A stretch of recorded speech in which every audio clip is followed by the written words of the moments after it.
love how the caption is how I be running in my dreams. That's really it. Okay, this is a fever dream right here. This is Sportscentre.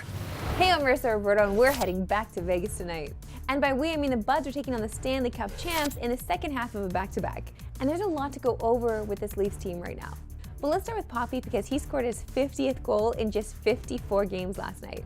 With, of course, family and friends in attendance at Mullet Arena in Arizona. Although it looked more like he was actually playing in Toronto at Scotiabank Arena if they sold the platinum seats to people not in suits. Shout out Corwin's tweet, it was a good one. He's the fastest American player to hit 50 goals in a season, and the fastest overall since Mario Lemieux's 50 in 96. Of course, if you know Austin, he had to pour it on and get 51. In fact, it was almost surprising he didn't get the hat trick. And the betting market has officially caught on. According to FanDuel, his Hart odds are literally shrinking live during games, as they fell from plus 400 to plus 330 as last night's tilt was happening. That wasn't the only impressive thing in the win over a bad Arizona team, as the Leafs got to check a few things off their to-do list last night. I know beating Arizona doesn't sound like much of a feat, but it was the first time they had done it since February 11th of 2020, which is over 4 years ago. They also became the first team in 30 years to go 200 games in a row without being shut out. And remember the Morgan Riley drama? They went 5-0 without him. So if you know anything about the Leafs, you know they're probably set for a stinker tonight against Vegas. I'm half kidding, but it would be very Leafs to lose to a Vegas team that's missing one of their best players. Mark Stone went down with an upper body injury on Tuesday, and GM Callie McCrimmon told the Sick podcast that he will be out for a while. This comes after Jack Eichel was moved to LTIR on Monday. Viewers in the Leafs region can watch them try to make it 6 in a row tonight, with pregame coverage beginning at 9:30 Eastern on TSN4. And that comes immediately after the Nets and Raps. Oh, it's a good night to be on TSN, eh? With All-Star Weekend in the rearview mirror, the NBA is back in full force tonight with 24 teams in action. One of those games will feature the Raptors and Nets, as Toronto kicks off its unofficial start to the second half. The Nets and Raps are currently 11th and 12th in the East, respectively, just outside of play-in status. Brooklyn fired their coach Jacques Vaughn after an ugly 50-point loss to Boston in their final game before the break. So Kevin Ollie will make his debut as their interim coach tonight. For more, we're bringing in our gambling guru, Wes Chang. Great to see you, Wes. Great to see you, Marissa. All right, Wes, FanDuel currently has the Raps win total for the season set at 29.5. That would mean they need at least 11 wins in their final 27 games. Do you like them to finish the season over or under 30 wins? Look, you can call me a hater, but I just think the under is a smarter play of the two. If you look at the remaining schedule, they only have a handful of games against teams that have nothing to play for. Roughly 20 of these remaining games are against teams that are fighting for playoff positioning. The Raptors aren't really motivated for wins at this point. Their primary focus from this point on is really about player development. And then if you look at the track record of the last few games prior to the deadline, prior to the All-Star break, they were really uneven, especially on the defensive end.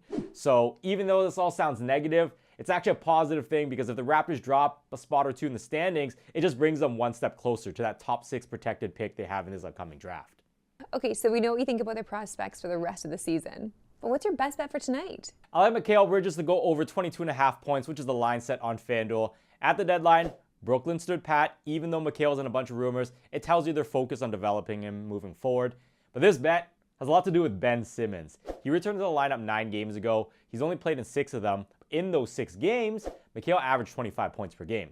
In the 3 games that Ben missed, that average dropped down to 14.7. When you visualize this starting lineup, if Simmons is on the floor out there, that's just one less shooter for Mikal Bridges to share the floor with. More usage for him. Adding the fact that Toronto's been a very porous defense, particularly bad from the 3-point line, I just think this is a very good spot to go after Mikal Bridges. Thanks again for joining us, Wes. Anytime, Marissa.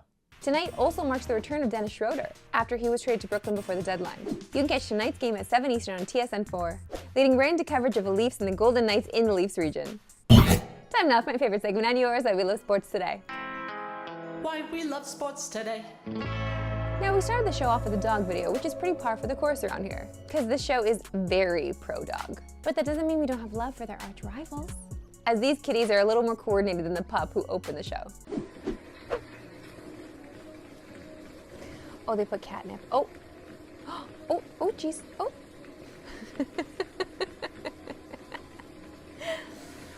I mean,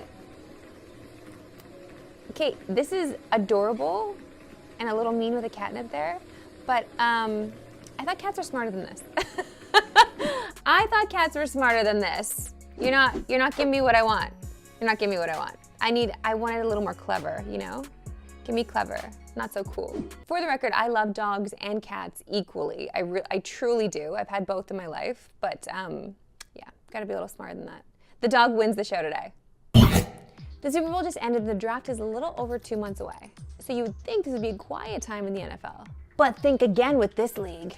The rumor mill continues to focus on whether the Bears will trade Justin Fields and draft a QB, or keep Fields and add weapons around him. Fields had another up-and-down season that showed flashes of brilliance prior to being injured in Week 6 against Minnie.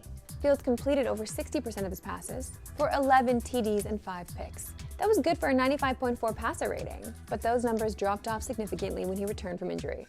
And things got even juicier when we all found out that Fields and his dog unfollowed the Bears on Instagram. Now, usually when this happens, we don't get much of a player response. But thankfully, this time around, we got all the tea right from the source, as Fields was a guest on the St. Brown Brothers podcast. So now it's time to catch you all up on the stories I'm watching. What's with the unfollow with the Bears? What's up with that? Man, bro, I'm glad we're talking about it because why do people take social media so serious? Like, But like, why are you unfollowing the Bears? like I still mess with the Bears. It's not, I'm just trying to take a little break. I unfollow the Bears and the NFL, bro. I'm not just trying to have football on my timeline. Like, I know y'all mess with a girl, EQ, especially you. Just because you don't follow the girl on IG don't mean you're not messing with her. That's true. That's true. That's facts. That's fact. Oh, so you're saying you mess with the Bears more now that you unfollow them? Man, it's not even like that. Okay. It's something that I don't want to see in my timeline. I'm about to go on vacation. I don't want to see no football. And guess what? Just get a little away for a little bit. It's either keep Fields. We want Fields to the draft Caleb. So it's like, bruh, man, I'm tired of hearing the talk. I just wanted to be over. Okay, yeah, all I got from that is that he's messing with a bunch of different girls that he doesn't follow on Instagram. We love trust. We love trust in relationships, you know? Oh, man. That's all for today. We'll see you right back at tomorrow 3 Eastern. No Pacific. Have a good one.